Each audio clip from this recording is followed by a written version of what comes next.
Hello again, and thank you for tuning into our program. Come along as I tackle another case of mystery and intrigue, gathering clues and information along the way. Meet some lowlifes and good friends as I discover the truth of this situation. I am William Nickels, Private Investigator. Welcome back to Act 6 of No Picket Fences. This episode is titled Trouble or Treasure. But first, a word from our sponsors. Hey there! Tired of your radio having so much static you can't hear the news? Tired of watching your TV and it looks like you're watching the Winter Olympics with all the snow and shadows? Well, try the new Zapco 3000 television antenna. It will bring in the stars, the moon, satellites, and all of your favorite programming channels. Try the Zapco 3000, available at your local appliance stores today. Zapco is not responsible for lightning strikes, roof fires, or weird whistling sounds in a high wind. Now back to our programming. Welcome back. Where did we leave off? If the dead body is indeed Flip, he gave a map of the scrapyard to the scrapyard owner, Barney. Barney and I figured out X marks the spot of something by Donna's special back door of the fence. Barney, let's go have a look for this treasure, or what this X might be marking before those rain clouds open up. I think you're right, Billy. Let's take a walk. Those clouds look pretty angry. I think we're in for a real soaker of a storm. The road here makes a curvy loop through the yard. Barney talked as we walked. He was trying to remember when he saw Flip last, and thought whoever killed Flip used that back door as well. Pointed out how the blobs and the scribbles corresponded on the map. I should have hid that back door better. I think I'm gonna have to block it off or something. Donna likes that door. It's closer to her apartment than having to go all the way around to the front gate, and it's safer. I can understand that. Donna spends a lot of time here? Yes, she does, Billy. Even with all the ragged metal and broken glass, she's safer here than on those streets. That interstate was not a good thing. It brings in some dangerous people. The city leaders are trying to blame the rooming houses for the rise in the crime rates. What does Donna do here? Donna likes taking things apart and putting them back together. I tell her about the ladies that worked in the factories putting machines together during the war, and I help her with her schoolwork. I tell her what the university was like. Her mom works a lot. Times are really changing now, Billy. They are really changing. Well, what about Donna's father? He took a bus and never came back. He said he was joining the army, but I think he's on the run. What do you mean trading apples for oranges? For example, think back, Billy, during wartime, during the metal rations, and increased scrap collection for the war effort. Okay, I remember those days. Let's say, old lady Miller, her kitchen stove quits.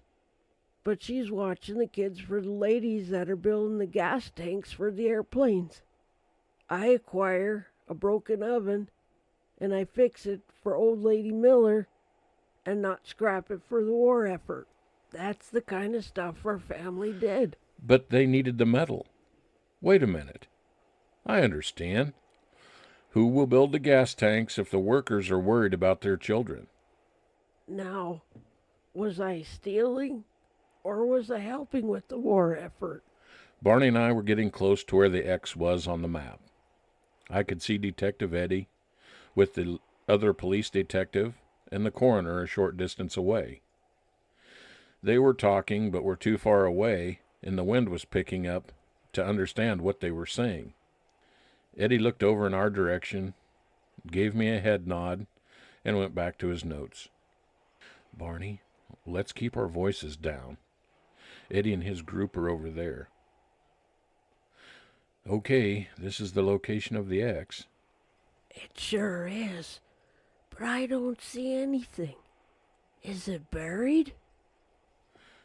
Barney, I think what the X marks is covered, not buried. Here, help me lift this car here. Well, I'll be. Honestly, I didn't know. Really, I didn't know. Do you think someone will come and get them now? What about that guy with the cigar and that other one? This doesn't make any sense. It's a possibility. Have you seen these items before? I need to make a mental note of what's here. No, I haven't. Those are specialty items. Looks like they belong to some kind of collection. They are no use to me.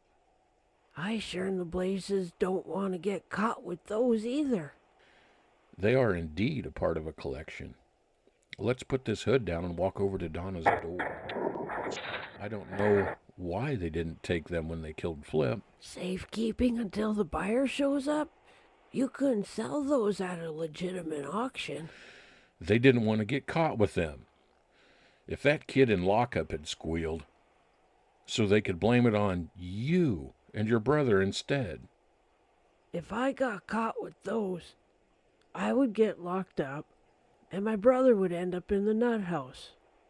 Then whoever they are that took those and planted them in my scrapyard would own the scrapyard. Not sure what kid you're talking about. Has anyone offered to buy the scrapyard? As in the past, it depends. Sometimes they want the land and not the scrap, until something happens, and then they need the scrap or a safe collection point and not the land. So this could be bigger than just stolen goods, which isn't anything to sneeze at. Yeah, and I don't want jail time. Bad enough there's a body on my property. I think you might be brighter than what I thought you were. Not having enough of the right information does make someone sound incompetent. So what do we need to do now? We need to catch them red-handed with the stolen goods to prove that you didn't do it. Or they could just get you for having the stolen items on your property. We need to block this door off but still be able to use it for the time being. I think Barney spends too much time with his junk thinking, but he said his grandfather had a storage barn with a latch like the one he explained to me. To get inside this door my grandpa had, there was a knothole. You would reach through the knothole, and then you would lift the latch up to open. You would hold the latch up to close it, and then let go and it would lock. I should have it set up by tomorrow, depending on this weather. I'll move some barrels by the door for the time being. Those clouds are making it gloomy. The rain is going to come down in buckets soon. Thank you, Barney. Here's my card. Call me if they show up again. If Penny, my secretary, answers, tell her, or leave a message with the Codsworth rooming house. I will be here as quick as I can. Oh, thank you, Billy. I'll let my brother Tim know. I will block the door after you leave. I will keep the treasure safe from the weather in case there's any flooding tonight. Good thinking, but don't touch them. Barney and I walked over to Eddie, and I felt a cold drop of rain go down the back of my neck. And that's the end of Act 6, titled Trouble or Treasure. Please remember to comment, subscribe, share with your friends, and tune in next time for Act 7, called Hubcap Rain Hats. Thank you very much for listening. This has been a Radio Static production, and now ends our broadcast day.